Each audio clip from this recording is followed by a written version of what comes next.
Úgy érzed, hogy most kezdődött az év, de neked már most ki van tőle, te is már csak azt várod, hogy végre mikor lesz vége a januárnak. A Refresher hozott nektek pár olyan taktikát, amivel könnyebb lesz átvészelni ezt a depresszív és hideg januárt.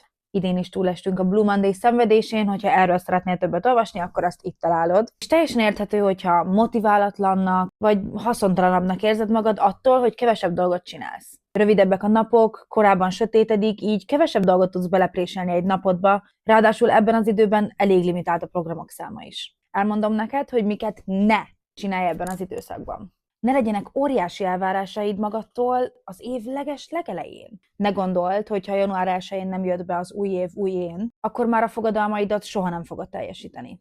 Mert ez nem így van. Ne legyél megszállott, és adj magadnak időt arra, hogy átállj. Az első és talán a legfontosabb, hogy tudnod kell, hogy nem vagy egyedül. Rengeteg ember jár hasonló cipőben, mint amiben most te érzed magad. Ha úgy érzed, hogy ezeknek a tüneteknek valamelyikét észlelted magadon, akkor fordulj szakértőhöz, aki minden problémádra tudni fogja a tökéletes megoldást. Mi azt ajánljuk neked, hogy kezd kicsiben, kelj fel minden nap időben, jutalmazd meg magad többször. Legyen ez egy snack, egy délutáni arcmaszkozás. A lényeg az, hogy nem most akad lehozni a csillagokat. Tekints úgy a januárra, mint egy bemelegítés. Mi ezeket ajánljuk neked, és ne aggódj, lassan kisüt a nap, és te is visszatérsz. Ha kíváncsi vagy, milyen apró tippeket tudunk még adni ahhoz, hogy kellemesebben teljen az év eleje, akkor a cikket Refresheren találod. Velem találkozó jövő héten ugyanitt, ugyanekkor, addig is fel a fejjel.